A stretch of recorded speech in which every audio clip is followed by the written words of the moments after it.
Let's get into these games. We've got three to cover that have not already been covered. Our first game is the Giants versus the Eagles. It is a decent spread here. It's in Philadelphia. At home, the Philadelphia Eagles are 7.5 point favorites against the Giants. Can Danny Dimes and a bottom five defense get the job done in Philly? Are they? They're not. Are they really a bottom five defense? By DVOA.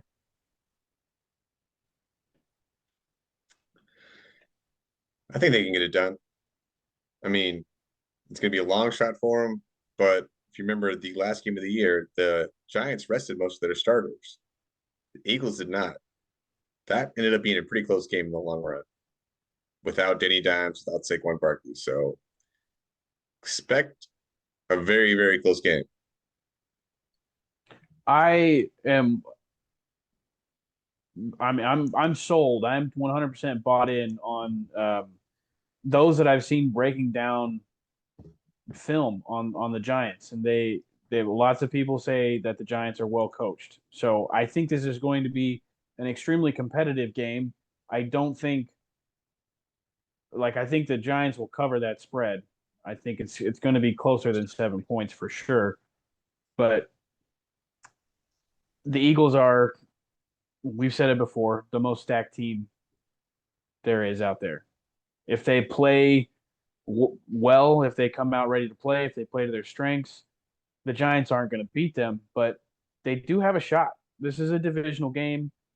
They know each other well, and when the Giants are playing at their peak, when the Giants are firing on all cylinders, they can beat just about anybody. But I mean, this is the NFL, so you can say that about a lot of teams. But if Danny Dimes plays the way he did last week, and you get healthy Saquon out there, the Giants are a pretty good team.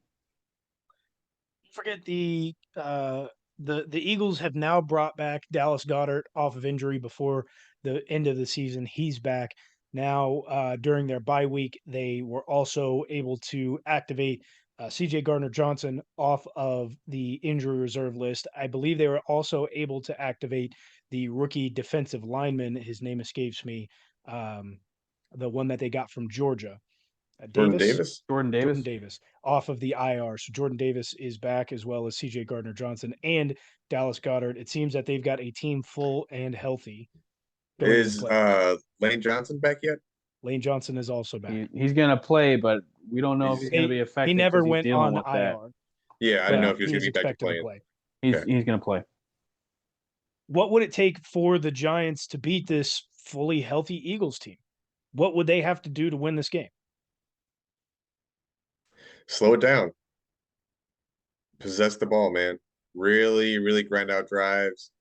Make the Eagles work for it whenever they have the ball, and just make this a good old-fashioned slugfest.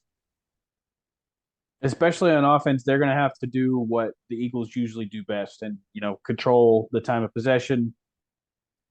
Get your running backs heavily involved.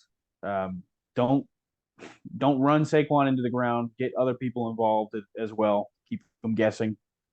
But slowing it down, taking possessions away from Jalen Hurts as much as you can.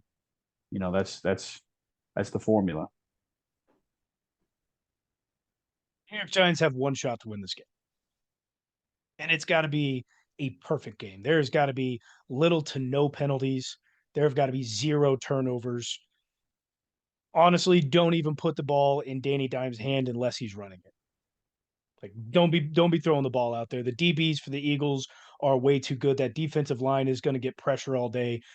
If you're putting the ball in Danny Dimes' hands, he's running it. He's going to run it 20 times. Saquon's going to run it 25 times. That's you, and you better be able to move the ball. You better not stall out.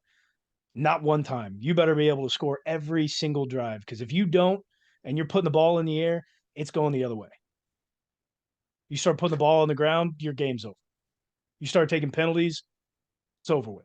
It has got to be a perfect game from the Giants. And I'm not saying that won't mean that this game isn't close. This game will stay close, but to win this game, to win this game, they are going to need mistake-free football, and they better just keep time of possession and make sure that you're moving the sticks on the ground, because I wouldn't trust Danny Dimes to put the ball in the air this game. Not at See, all. I still think the Giants can mess around, have a rough first half. As long as they keep it close going into mid to late third quarter, they have a great chance of winning this game because they cannot come back. If it's close, they're always in it. They always seem, this year at least, to come out and win those close games. Listen, I think this Eagles team is fraudulent. I don't think they're as good as everyone thinks they are. Their schedule was very, very easy. They were able to beat up on a lot of bad teams. I think they're healthier.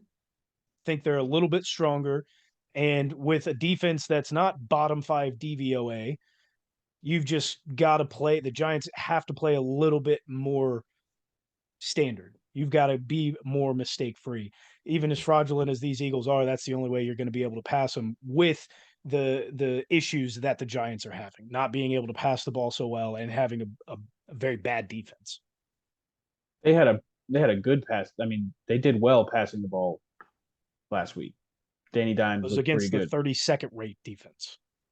Look, you're getting too caught up in those numbers. It's a NFL team we're talking about here, and that DVOA stuff definitely does not account for Dexter Lawrence on the Giants D line. He is a game changer. He's a Chris Jones.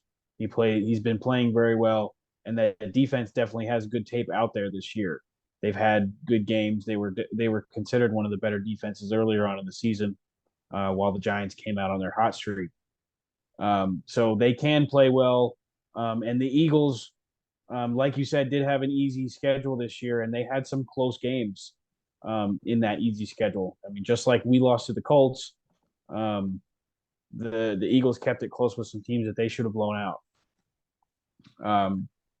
So whatever happens that leads to the Eagles playing like that, if something like that happens, the Giants definitely have more than a shot in this game. But it makes sense to say that they have to lean towards playing a perfect game. But if the Eagles are slipping up and making mistakes, like they shown that they can, it might not have to be, 100% perfect. Who's going to be the standout player for each of these teams? Who's going to be the guy when time comes? That's going to be the guy that wins them a game. AJ Brown and Saquon Barkley. Easy choices there, yeah. I think that's fair. I would go to say for the Eagles, obviously AJ Brown is a good choice, but I think the Giants are going to have to key on him. The game will have to come down to Devontae Smith, a guy who's going to be a little bit more open, has probably just as high of a ceiling, if not higher, than AJ Brown. Not quite to AJ Brown's level just yet, but is a fantastic receiver in his own right, and will really need to step up in this game and make sure that he's open a lot. You guys ready to pick this one? Like I said, the Eagles at home against the Giants, Saturday night game at 7:15. At home, the Eagles are 7.5-point favorites. I'm picking first. I've doubted the Giants once. I'm gonna doubt them again. Give me the Eagles. Yeah, I did just defend them a lot in that segment. I do think this is going to be a close game, but I'm not picking against the Eagles right now. I'm going to pick the Eagles. Sean, don't forget, you're only down 4 games and you've got 7 to go. Yeah, I know. That's why I'm picking the Giants. Oh. He's going to do it. He's Comeback gonna City, try. right here, He's going to try to flip it completely.